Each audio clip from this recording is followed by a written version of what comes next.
would help if I unmute myself.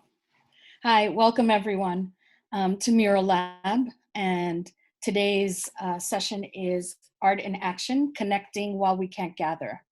My name is Magda Martinez. I'm the Chief Operating Officer at Mural Arts here in Philadelphia, and I'll be your host and moderator tonight for this web conversation. And I'd just like to welcome everyone on behalf of our speakers and the team at Mural Arts that is putting this all together, whose faces you won't see tonight, but they're here scurrying around making sure that we're all comfortable and that this goes well. So a big thank you to them. This is the third episode of Art in Action. muraLAB it's a series discussing how artists are working with public agency and community organizations to address the social issues that COVID-19 has raised, right? So the social issues it's raised, but also that, some of this has been exacerbated and brought some of those issues that we know have existed sort of further up into the light, right? And for those of you who are new to Mural Arts is the nation's largest public art program that's dedicated to the belief that art ignites change. And for over 35 years, Mural Arts has united artists and communities through a collaborative process rooted in the tradition of mural making to create art that transform public spaces and individual lives. And muraLAB is part of what is called the Mural Arts Institute, a relatively new program for mural arts dedicated to knowledge sharing and expanding innovation within the field of socially engaged art. Tonight's topic is really around the public health measures that have been instituted in response to the pandemic that has really curtailed our ability to come together as friends, as neighbors, as communities, at a time when actually those are the networks that we would lean into, that we need. And so for our support. So this raises a critical question of how do we promote connectedness and strengthen resilience in communities at a time of social distancing. And so we want to explore that tonight.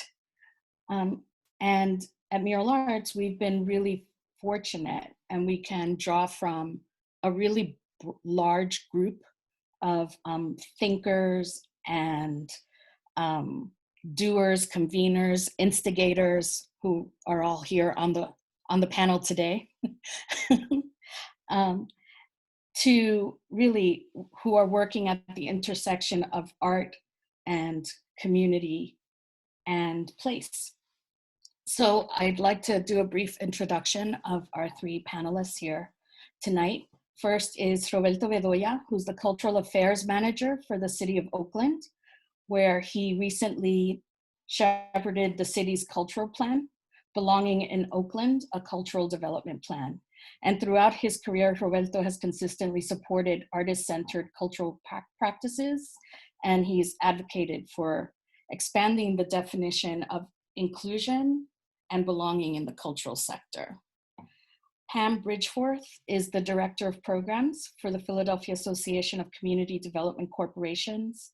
She oversees PACDC's Member Services Program. She launched its Community Development Leadership Institute, and the Institute provides training and technical assistance for nonprofit practitioners working to advance equitable neighborhood revitalization.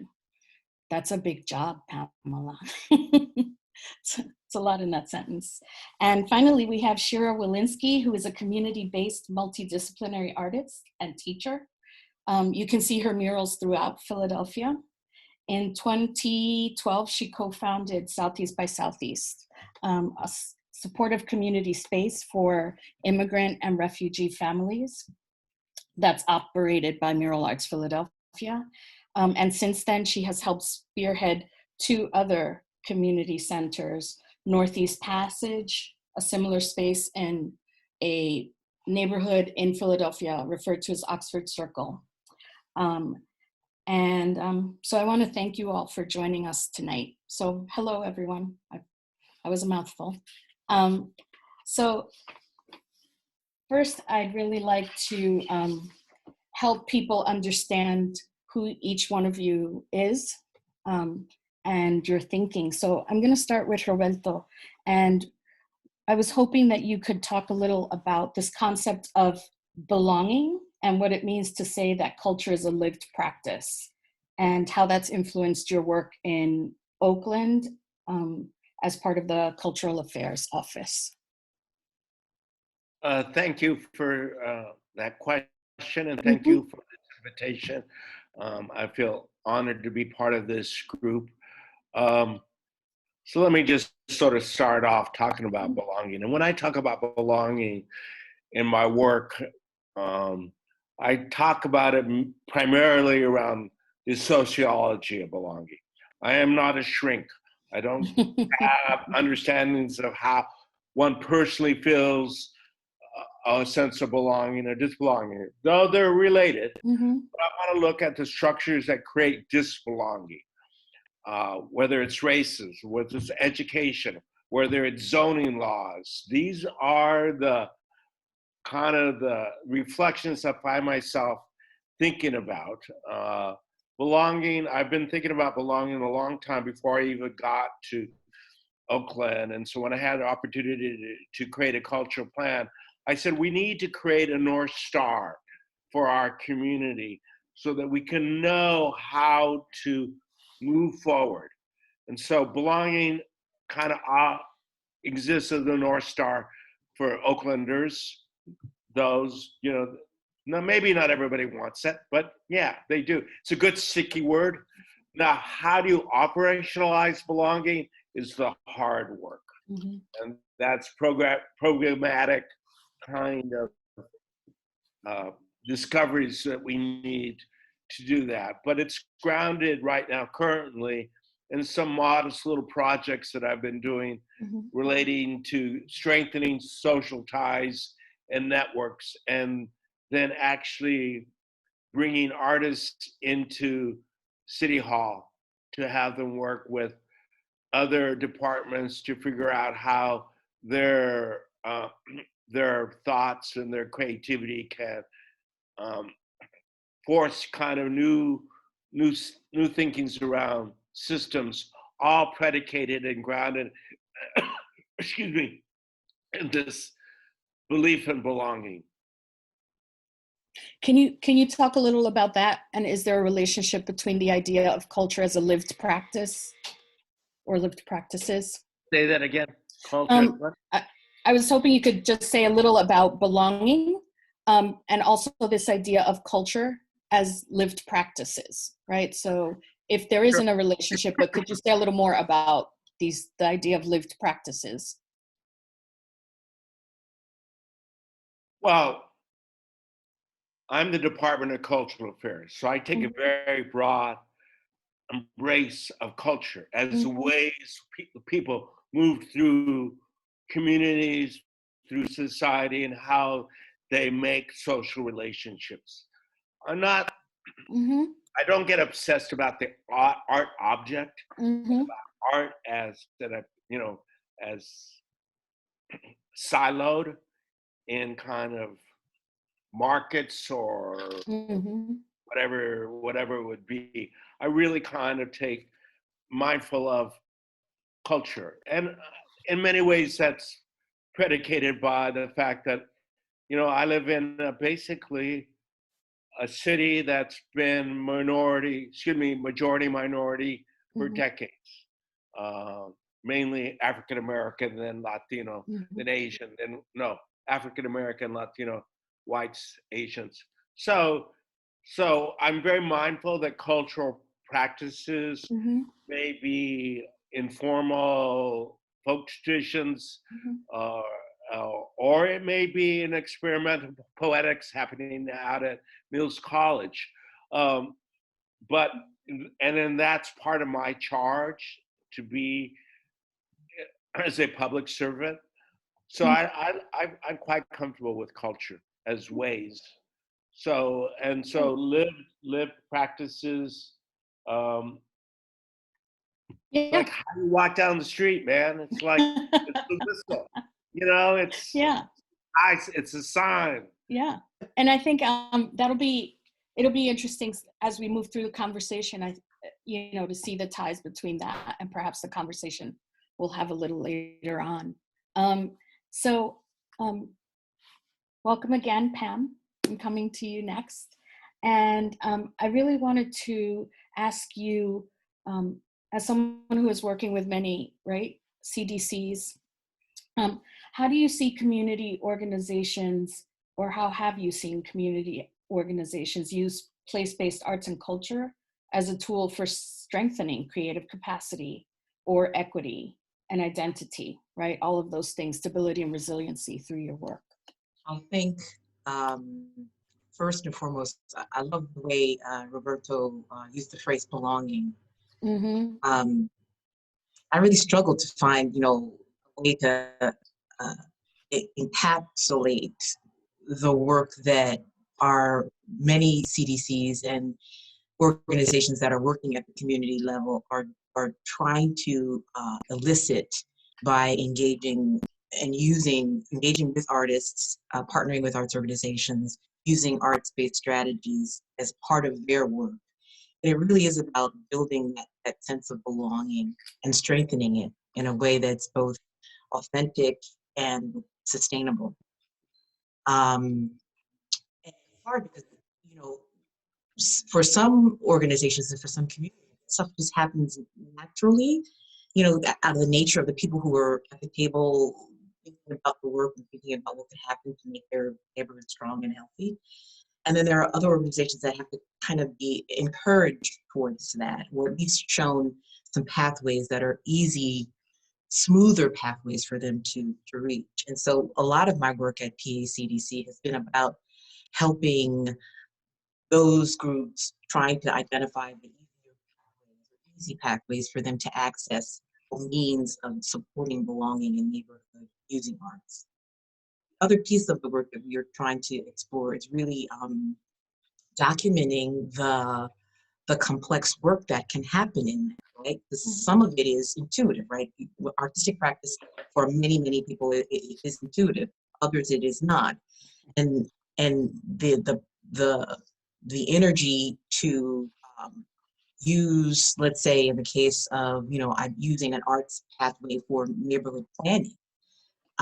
All of the various pieces that need to happen or can happen with regard to that. Like, what is that? What does that look like? And could a tiny little organization with very little resources be able to think about neighborhood planning using that kind of a strategy? So a lot of my work over the last, I guess, 5 or 6 years has been about, showing folks that there are ways to do this work that make sense and that are not necessarily jumping over the moon, but really just digging more deeply into what you already know. And also thinking about ways in which we can document that process as both an important piece of neighborhood revitalization, but also a way to kind of think about, if you're not thinking about revitalization per se, but stabilization. And the idea of, nurturing and supporting the great things that are there in that community and seeing them stay in that community. So that's what a lot of my work has been about. Okay, thank you so much. Hi, Shira. Hi. How are you? I'm good. How are you? Good, very good. So I guess I would like you to talk a little about how the Southeast by Southeast came about and Northeast Passage, and how you have seen the communities in those neighborhoods, how they've become a resource to those communities. Great. First, I wanted to say thanks so much, Mural Arts, always for being present at this moment, and I feel really honored to be on this panel. So I guess I would start with, in 2000, I began to work with Mural Arts and started to paint murals and found something that I love so much, which was the juncture between art and communities and transformation and storytelling. And I've been building, trying to learn. In 2012, Jane Golden asked if I wanted to work on a project with new refugee communities from Burma and Bhutan. And this project was funded by the Department of Behavioral Services. I jumped at the opportunity and realized that I was completely ignorant. I needed to learn. So, but this was the beginning of an exciting journey. I learned that in 2008, many families from Burma and Bhutan were resettled in South Philadelphia, a very industrial part of the city, and that what would a public art project look like working with new refugees? This was what should this be? So many of the families that we worked with did not go to school, had little school, were really dropped down, zero English, and had faced the trauma of leaving a first country and then difficult lives in refugee camps, and then were resettled in South Philadelphia. A little background, the Karen group who we work with are from Burma. They're Christian and Buddhist and were farmers in Burma. The Karen and other groups have been in civil war for over 60 years with the Burmese government. And we also work with a few other ethnic groups from Burma. The Bhutanese Nepali community were Buddhist and Hindu and came from farming backgrounds in Bhutan, and were also from a persecuted group. Immediately, very soon got connected with Melissa Fogg, who's a wonderful social worker, and another artist, Miriam Singer, and began to learn more and more. And it became very apparent that there was this incredible collective story, but the community needs were so urgent to, I think that word belonging just hit home so much. I've talked to so many who felt like they were really just like put on an alien planet. Where the hell are we? Where are we? And what do we do here? How do we cross the street? Not get lost on the bus? Like everything needed to be learned. So we thought of the idea of a storefront space and found a space in South Philly, and began to learn more and more about the communities who we were working with, and thought about the idea of an exchange. New communities coming to Philadelphia brought so much, right? Culture, language, food, traditions, art forms, but there are great needs on the other side. So really our space has been an exchange.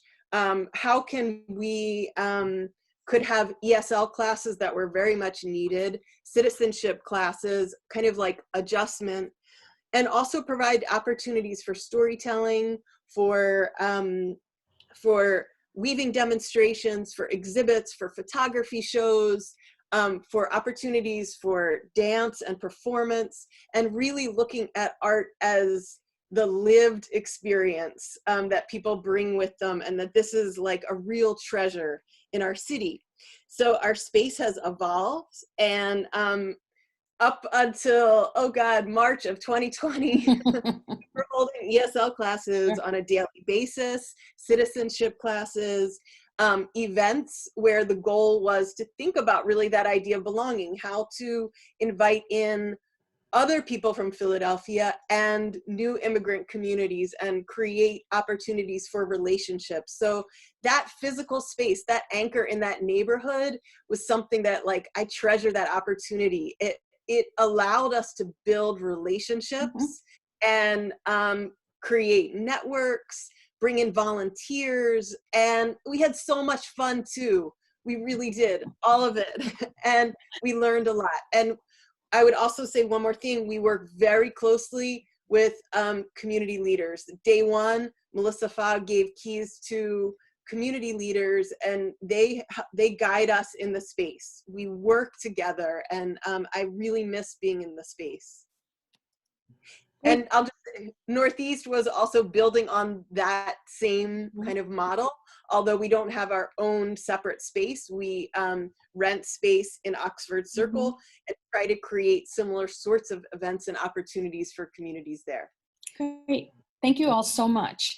And I think there are already themes that seem to be surfacing as the three of you were talking, right? This idea of belonging and how that gets defined or redefined depending on the context we find ourselves in, like a pandemic, right? How do we do that? This idea of a North Star, what guides us during this time, right? As we think about the changes that are occurring. And also this, how do organizations or groups redefine what they think as belonging? And, you know, as you all spoke too, there's something about the idea that you brought up, Roberto, about place knowing, right? Like, I feel like Shira just described the process of coming to somewhere and place knowing it, right? How did she do that?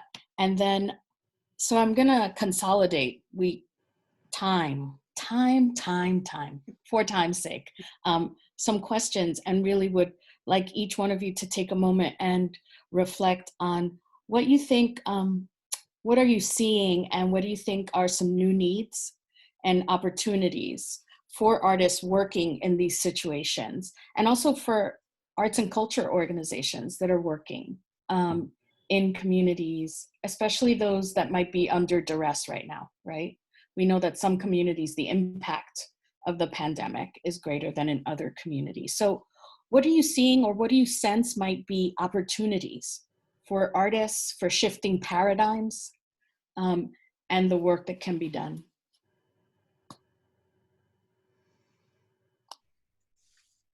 I know it's just a little question. Just a small question. I'm gonna start, and Yes, I'll please. probably, and my co-panelists can, counter or whatever. I just feel like we are beginning to see. The first is that the organizations or the I think we lost you there, Pam. who have those organizations and networks of organization or like-minded entities are really, who have strong networks, are really relying on those strong networks, and that network of connectedness is supporting them both in a kind of emotional way, but also in a way of carrying out supporting programmatic goals, whether it be in the form of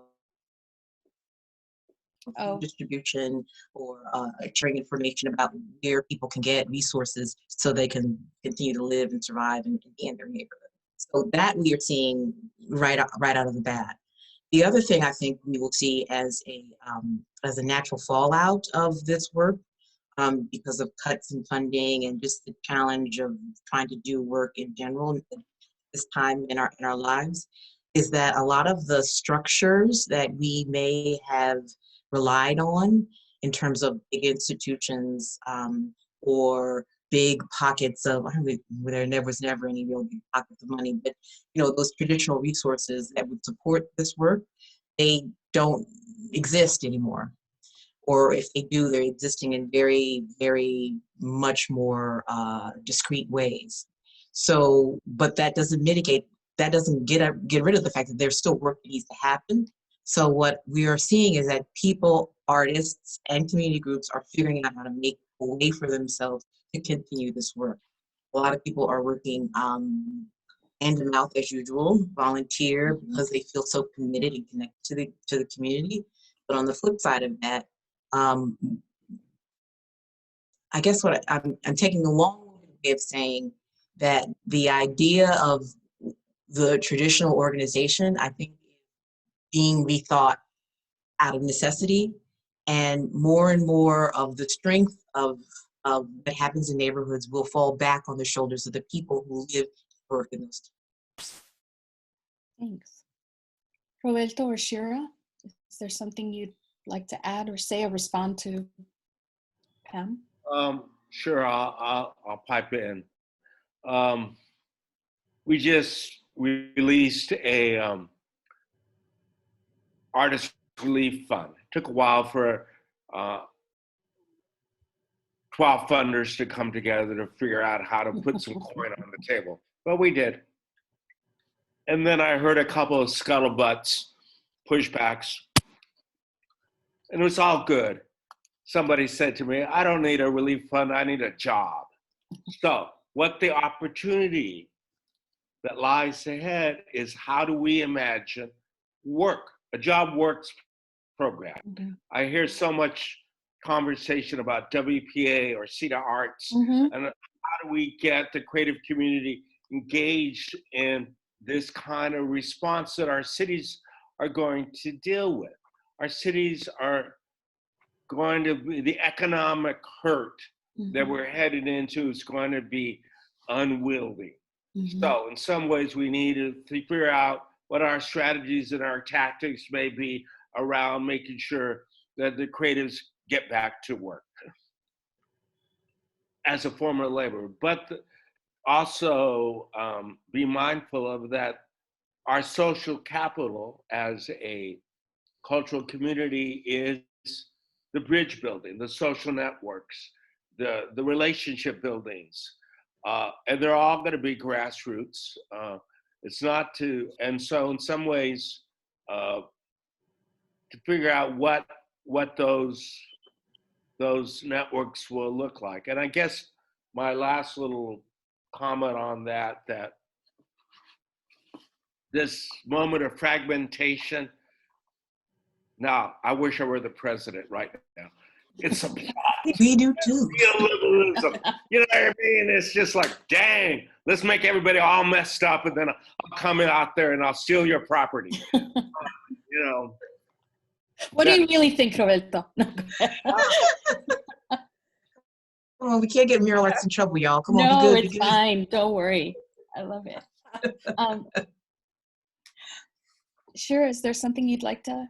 Yeah, so I think I'm gonna focus on thinking of the two sides, the new needs, and I think you know, like inequality that was there is like really rising to the surface, and I'm seeing it in terms of educational tools, and thinking about our classes that were held in person, and I teach in one level at a college where no problem, we could do Zoom.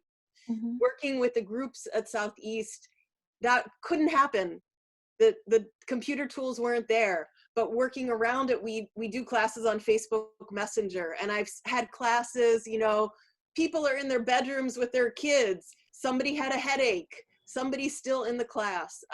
So I think thinking on the grassroots level and really brainstorming with the tools that exist to not let those connections fall is really, really, really important. And to me, that could mean working with like the children of like, say, women who are a little bit older. So teens and a little bit older to help us brainstorm what can the future be in terms of education and arts with communities that we work with. And then thinking also on another level, you know, as arts funding gets cut by cities, I really like the idea of a nationwide arts voice that says we are bridge builders. Like you said, we are soul, we are heart, and we are important in helping rebuild the spirit and hope for what's next. And I think that some of the technological tools can be relatively simple. The idea of doing a drawing, posting a drawing, sharing a drawing, the idea of personal stories that are audio stories that are sent. Facebook is fine, whatever is fine. Just don't let those stories, don't let those lines be cut, and build on those. Thank you. Yeah, so I think what's coming up, all three of you you've mentioned it or touched on it, is this idea of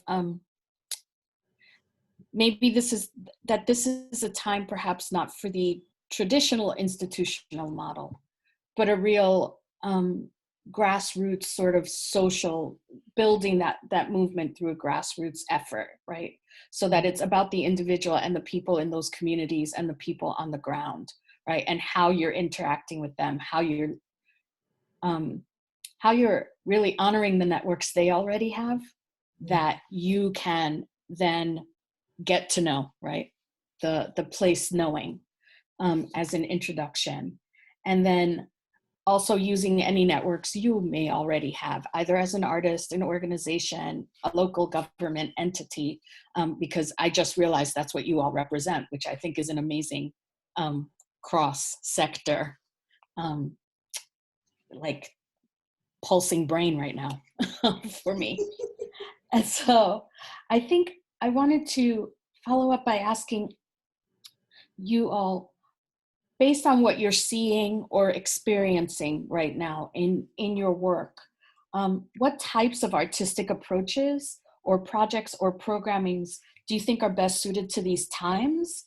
And what roles will artists play in supporting communities? And what skill sets do you think artists need?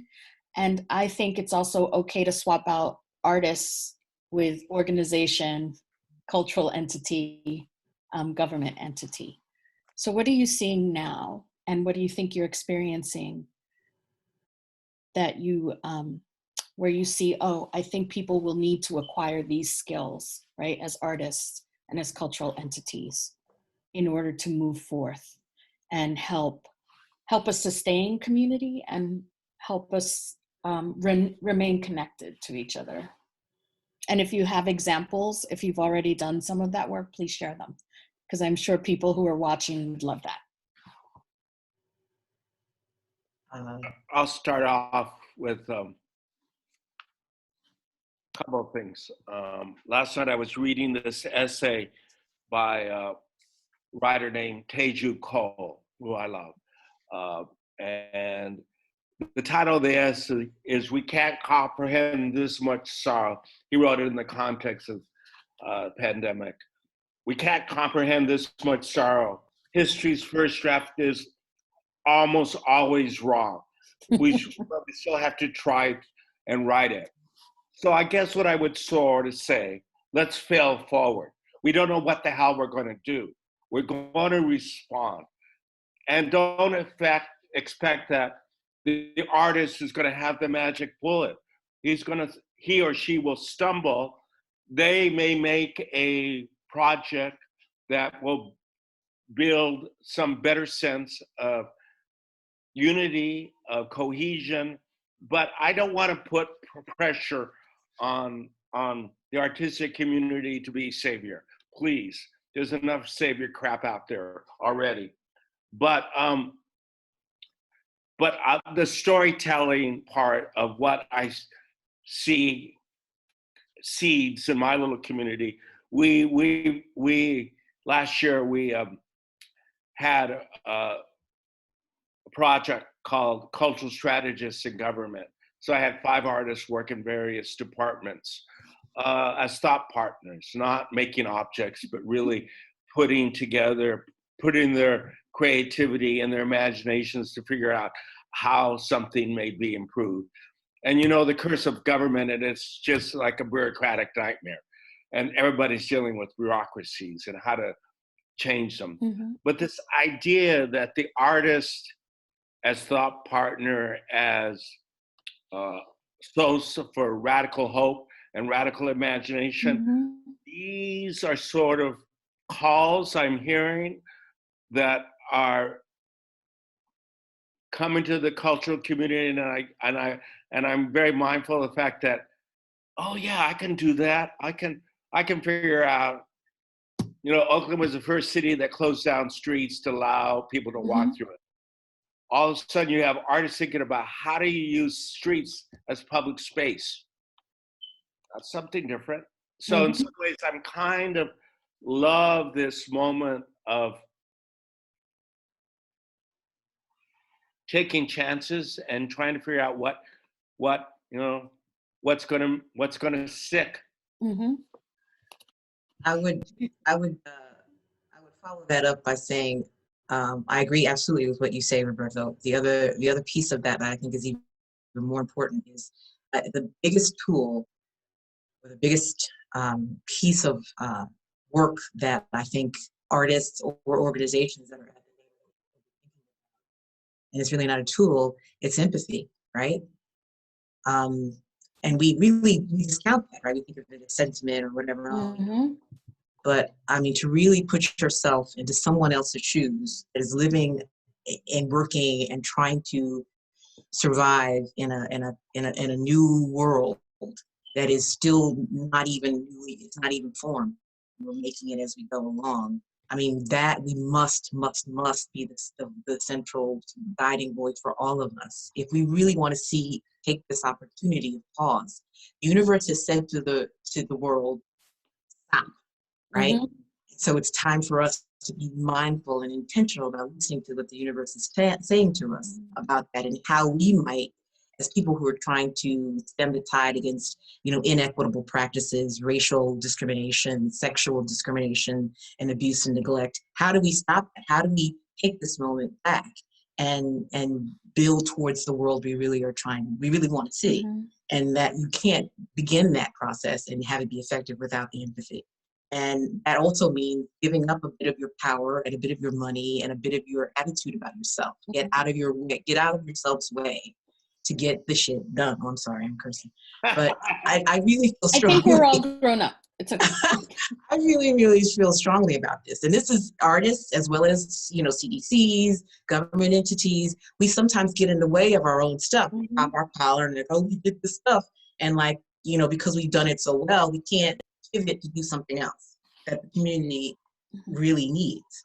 So moving forward, if we could be thinking in the space of being empathetic and being mindful of the fact that we need to get out of our way in terms of making our resources available and accessible, meaningful resources available and accessible, I think we could go a long way to helping people where they are and getting them to a place where they absolutely need to be. Yeah. Thank you. I agree with everything, and I'm going to add empathy and compassion. I think are really important. Also, not giving up, being driven, being innovative, listening, not to what, this is kind of reiterating what you just said, Pam, but what are you hearing now? Not what did you hear 6 months ago? What's going on the ground now? Really try to listen. Can I just 1 second? I just wanted to let people know in about 5 minutes, we will actually be opening up our discussion and taking questions. So people I forgot there was an audience. Yes. This is all talking to ourselves. People should feel free to begin putting their questions into the chat box. So we'll start that in 5 minutes. Thank you for letting me do the commercial interlude, Shira. Go right ahead. Also, use the tools that you have to connect. Whatever tools you have, letter, postcard exchange, Facebook Messenger, I keep going back to that. And also the stories we tell ourselves help us move forward.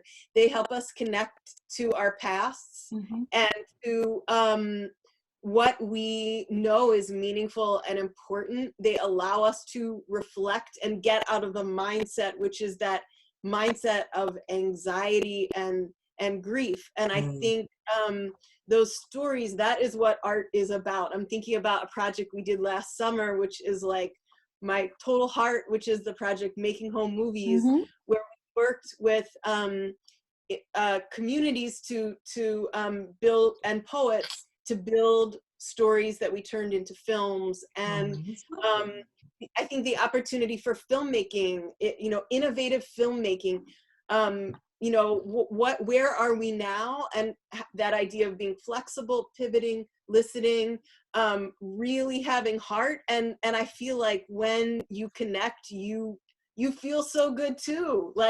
That is what we want. That is what part of why we make art. We want to connect, and so that's it. Thank you. Awesome. That was great. And I want to thank all three of you because I think there is this, you left us with a word that's really important here, right? This idea of connection, which also goes back to this idea of belonging, right? Which also goes back to the idea of our networks, how we use them, how we build them, when we lean into them, how we share them, right? Who we share them with is another really important question. And, this idea of a paradigm, and as you guys were talking, You know, I'm like trying to scribble down these notes because I feel like there are pearls and I want to capture them before they just go into the ether. But, you know, what's coming up for me is like part of this paradigm shift, it seems, is the pause button, right? And the pause button is part of how we're learning, how we're experimenting, right?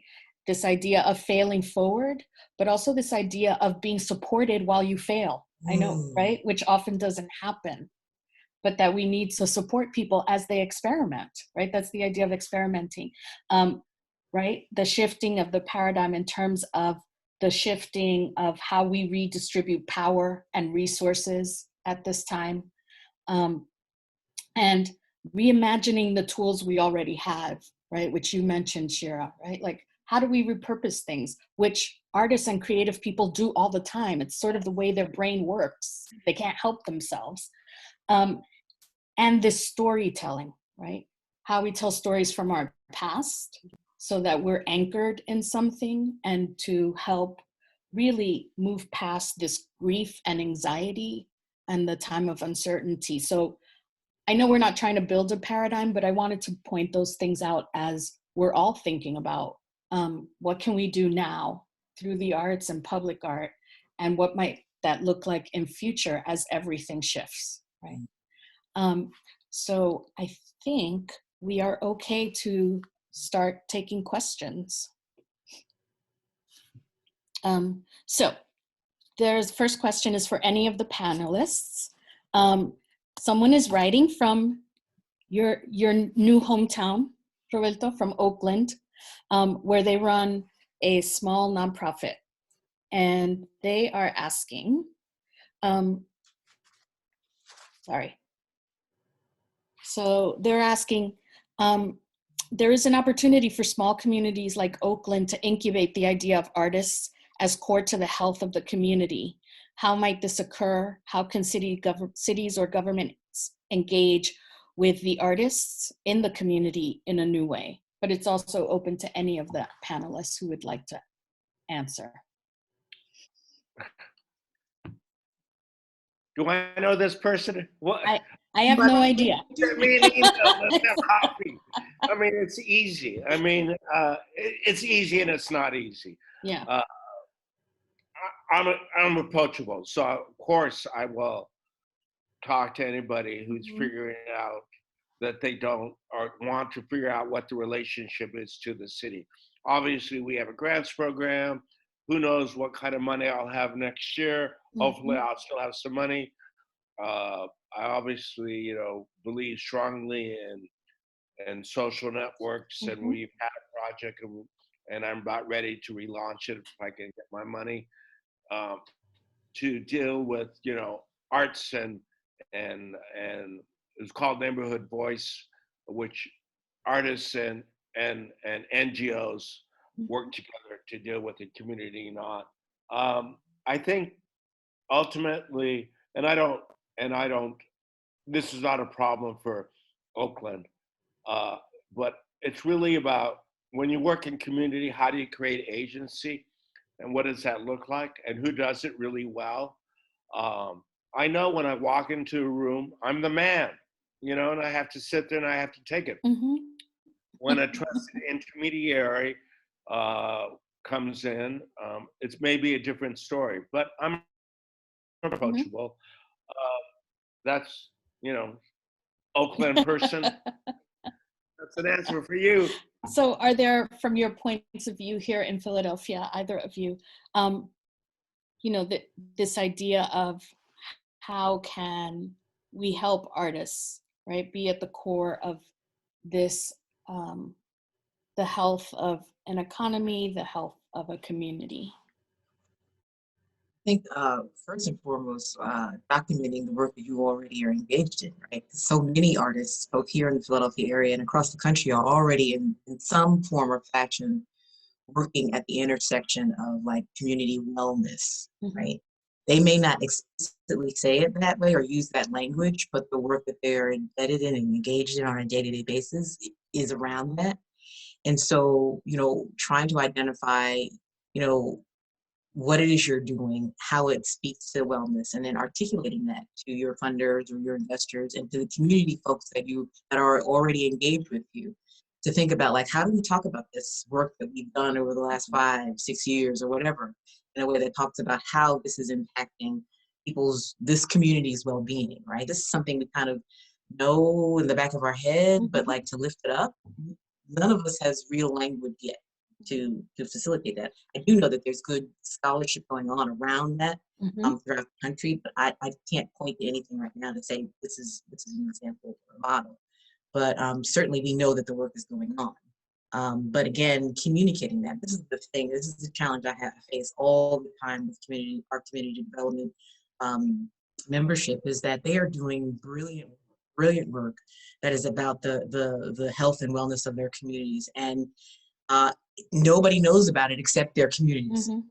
So it's really hard to get them to the point where they want to document that, show the impacts. Yeah. And connecting them to the resources that they need so that they can get support for it. So the more we talked about early on, about storytelling, right? Like, we are terrible about telling the story of the work, of our impact on society. We talk about the work, but we never talk about the impact. So to be more intentional about that and working with folks that are good at documenting and tracing the art of growth, I think it's going to be really important for community groups, whether CDCs, whether they're engaged with artists or not, or artists that are engaged with CDCs. That's going to be essential, right? Yeah. So that we document the fact that this work has been going on and that it is important to a community.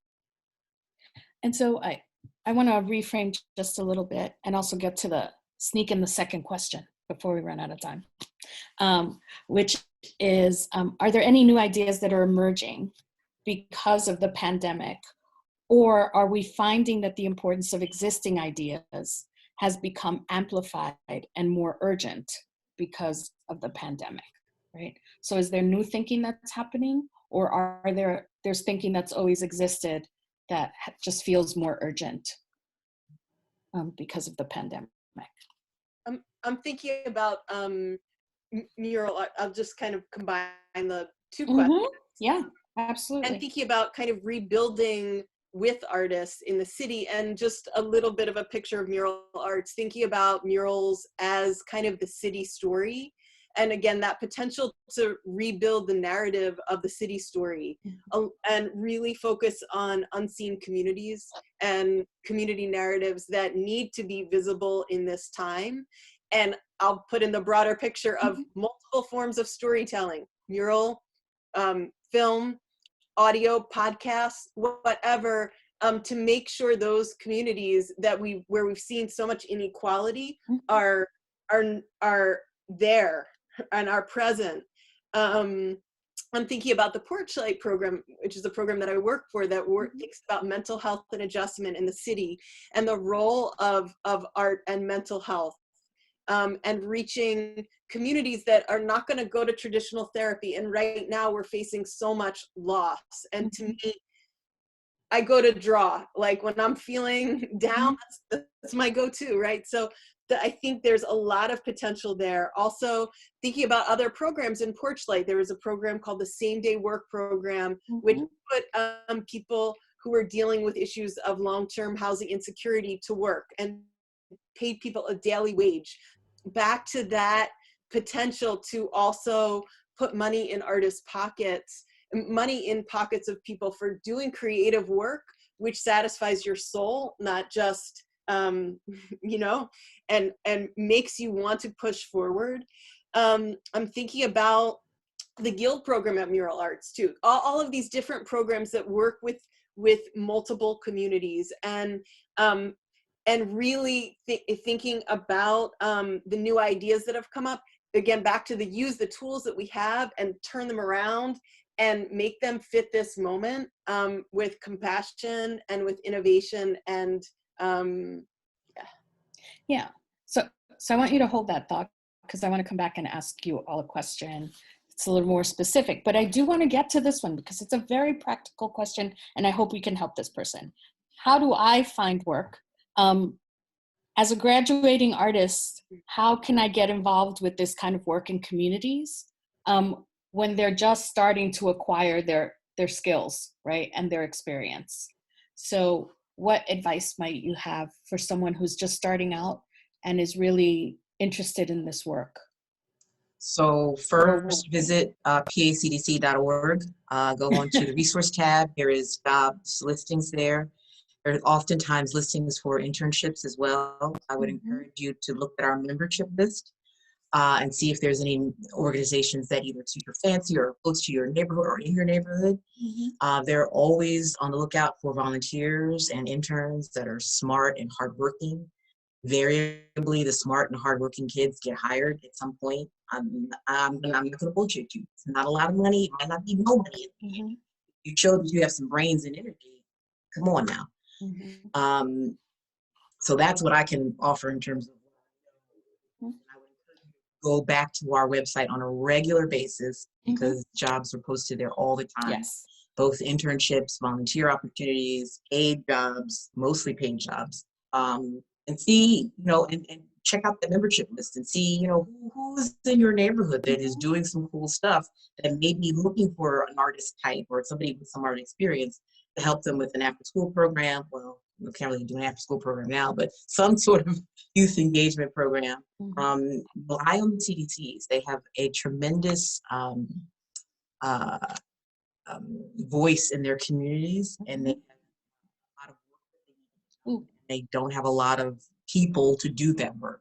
And so they're always looking for smart, hardworking people who are not afraid to themselves out. Okay. And I do, a question has just come in actually, and I want to make sure we have time for it as well. So I'm going to direct it to you, Shira, because you touched on it when you were talking before, which is what are your suggestions, or are there things you've already done for engaging with folks who have unreliable access to the internet during the pandemic stay-at-home order, right? So how have you guys approached that? And then Pam and Roberto also, if you have any additional information. I think mostly, I'll be honest, the people who we've worked with have had some internet connection, just not computers that can do like Zoom. So, but I think mail is an option. I think sending out self-addressed stamped envelopes and mail is a way to create art. It's a way to share stories.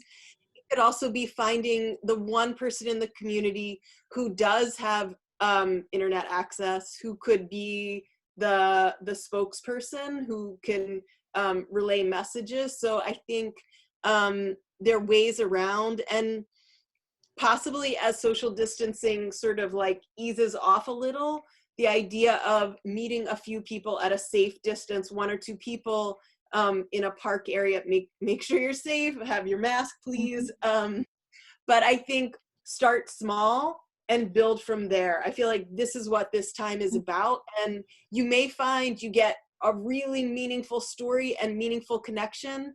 And that's what I've been finding, is that though the groups are smaller, the content is powerful that we are working with, because unlike being in a room where you can, hey, hi, what's up? You can't do that. Like, you've got to be real with what you bring to the table. So those mail art projects or mail art story projects could be the most powerful work you've seen. Okay. And I would add, as an example as well, we have a Restoring Spaces program at Mural Arts, and one of the ways that they've reached out to those communities is actually through the idea of networks, right? That they're community leaders, and what they have found is that those leaders have people's phone numbers and they have phone trees. So they've been communicating that way, right? They've been leaning into those networks that way and really communicating with people, getting information. Of course, it's all slower, but that's okay, right? And being able to connect people that way, right? So if each one calls one, in essence, you are you're sort of recreating that feeling of community again. So is there something you wanted to add, Pam, you before you went like this, but I was just going to say a number of our members are exploring using texting as a way to communicate with people, using those trusted community leaders, community network builders, but then also using texting if they want to get out quick information about a meeting or whatever. I think you use whatever tools you have in your toolbox, but first and foremost, the most important way that you can connect with people is, your personal relationships. You have a personal relationship with somebody in your program, call them up and talk to them. And then you call them. The mere fact of you investing your time and your person with them, that builds a strong network that then can build another network that can build another network. And this is what we talked about, like really thinking, the hyper locally about building really strong, tight knit communities. That's not just about getting the work done, but it's more importantly about connecting with people and keeping them connected to each other, because that's the strength, right? It's us all together, not just the one, it's the us all together. And the more you do that, the more you make those connections, the more people see you making those connections, the stronger you will ultimately be, whatever project you ultimately will develop be. Leaning into your personal strength. The value of all of this is that we know that the most important resource that we have is each other, is ourselves, right? So building and leading in that and meaning and living that every day. I'm checking with the Timekeepers to make sure I have time for this last question. So, the question is, will new ideas about public life and public space emerge, particularly ideas growing from lived practices rather than dominant paradigms, right, of public and private land ownership? Are there models we can build on? And Roberto, I guess I would ask if you can think about or answer this in the context of open streets, and if you think that that is something that can be built on. And Pam, you in the context of community-based open space models that you think might contribute to that. And that's a suggestion. You can also answer it any way you like. Restate it again. Yes, please. It's okay. So yeah, really just this idea of what you might see as changing. Are there new ideas that are emerging, right? Well, I think that one of the shifts that I'm seeing is that people are sort of reflecting deeper about space and not place.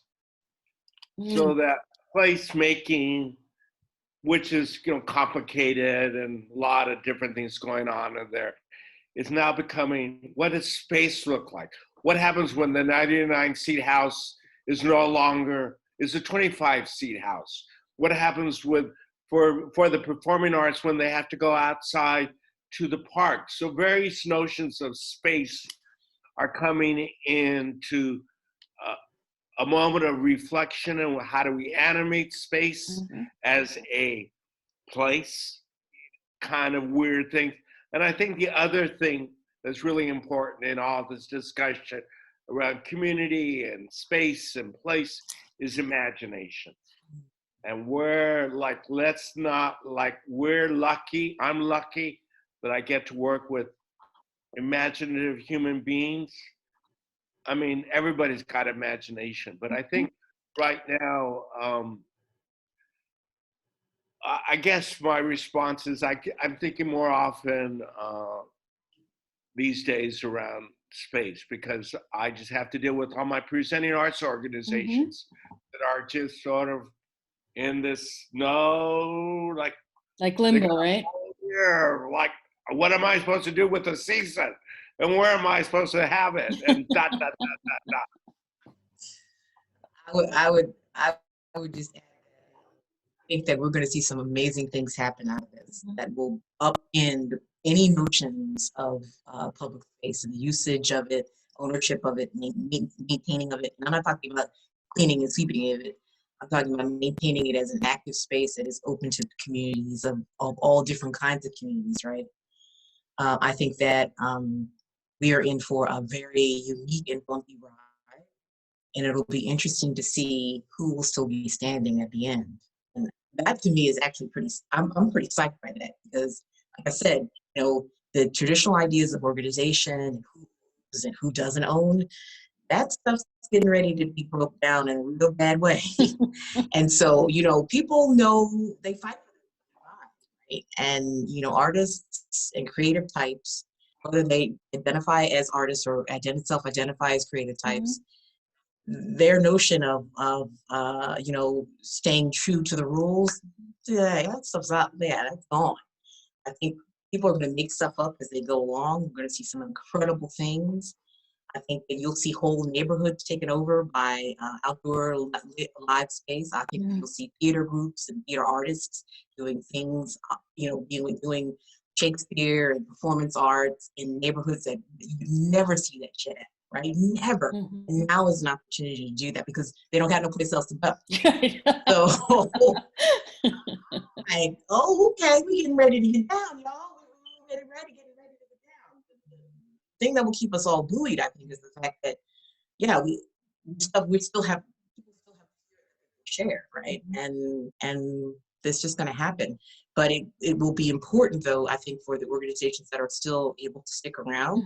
And it's anybody's guess who all among us will still be here, to be mindful of the fact that they need to pivot, they need to be flexible, share resources and power to support and sustain themselves, but also their communities. Yeah, and I'm thinking a lot, and Shira, you might, this idea of public space, right? And how culturally that can be defined in so many different ways dependent on, people's cultural backgrounds, right? That shared communal spaces, local shared communal spaces, right? There are squares. Philadelphia is a city where there are like all these public squares, right? Which reminds me a lot about Latin America and the role of the importance of plazas, right? Where people, they go after the day of work is over, they take a shower, they get an ice cream with their family. But this idea of open space and how we're thinking about space, and in North Philadelphia, which is a really highly impoverished part of the city for those who are not from Philadelphia, there has always been, since we're talking about theater groups and public spaces, there's one little square there along Lehigh Avenue where there has been always, and I got here over 25 years ago, a small little stage, and over it is Teatro de la Luna, Theater of the Moon, right? And it's been there, and I've never seen anybody use it, ever. And so this excites me in terms of, I hope that someone who's listening, who lives in Philadelphia, goes uses that space right now. So Shira, why don't you take us home and then wrap it up? I just think about what's happening now. Think about the way we are shifting and creating conversations, and there's a potential for people who might not go after work. Sometimes I get lazy. You're like, I think I'll just stay home. Are part of a conversation. So I think there's potential in like something like this, what is happening now, and online public space. We are going to be, without a doubt, using online public space. And I think that idea of internet access, making sure that this is really public, that everyone in Philadelphia needs to have internet access. That is crazy that kids were given computers to go to school, but didn't have internet access. Oh my God. So I think this is something. And that's a whole nother conversation. That's a whole nother, y'all need to organize on the domes. Right, but this is our public space right here, and we need to make sure that it's equitable, and we need to make sure that artists are thinking innovatively so that we can be out, but also be safe if needed. And if this is the way we communicate, this is a great conversation. Yeah. And then in terms of public space, I think that idea of parks, and I've seen, the idea to want to connect to nature and to be outside. So I think looking at where people are walking, how are spaces being reused? I want to like see the maps of where people are going every day and build on that, like build on the actual use. and then go from there instead of like dropping down, but that idea of listening and watching and walking around and seeing what's going on. I think that's going to help guide us too.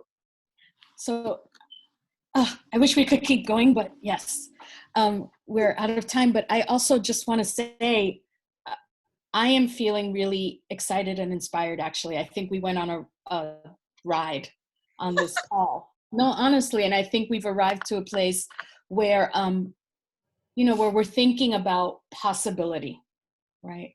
What is possible? What are we learning? What's possible? And that is what a creative mind does, right? When it can get out of its own way, as you were saying, Pam, right? When we can get out of our own way, the world of possibility opens up, right? And we get excited. And that is the time when you can see your resources and think about how you might want to use them, how you might want to renegotiate your reality, right? In many ways. So first of all, I want to thank the three of you. You've been Thank you. amazing. Thank you so much. Amazing. You. And I'm so glad that we could have the three of you here at the same time. Like Pam, for a little while, I forgot there was an audience because I was just really listening to you guys. But I also want to thank the audience for being here and for taking time out to make time for this. And I hope that they leave feeling like there's some things for them to think about, but also, through you, Shira, some solid things that they can implement or think about in terms of the way that you're working as an artist.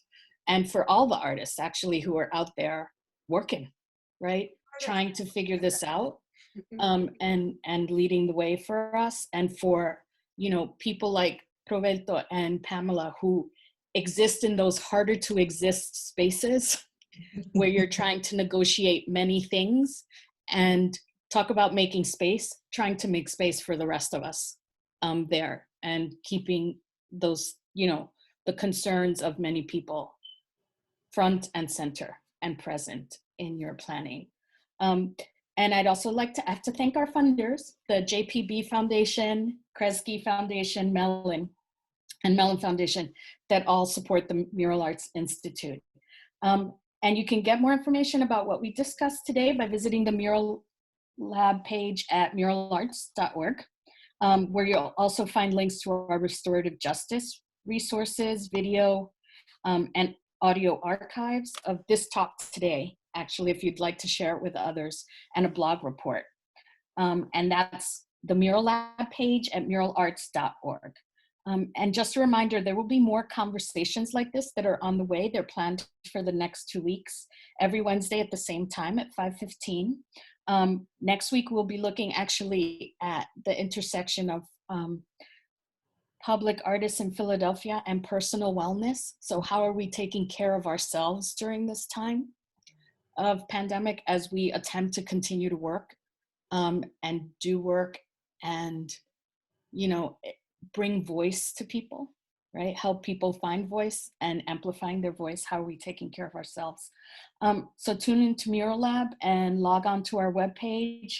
Keep in touch about how artists are mobilizing to help the city and cities rise to the challenge. And again, really a really heartfelt, I'm getting very weepy in my old age, a really heartfelt thank you to all of you, actually, for everything that you shared today. So thanks a lot. Thank you, Magda, very much. You did a brilliant job. Thank you. You're very welcome. Thank So good night, everyone. Good night, everyone. Roberto, Chira, you're lovely people. I'm so glad I got a chance to meet you and play a little bit with you. Thank you. It was an honor to be part of the conversation. You're welcome. Bye-bye. Good night. Bye.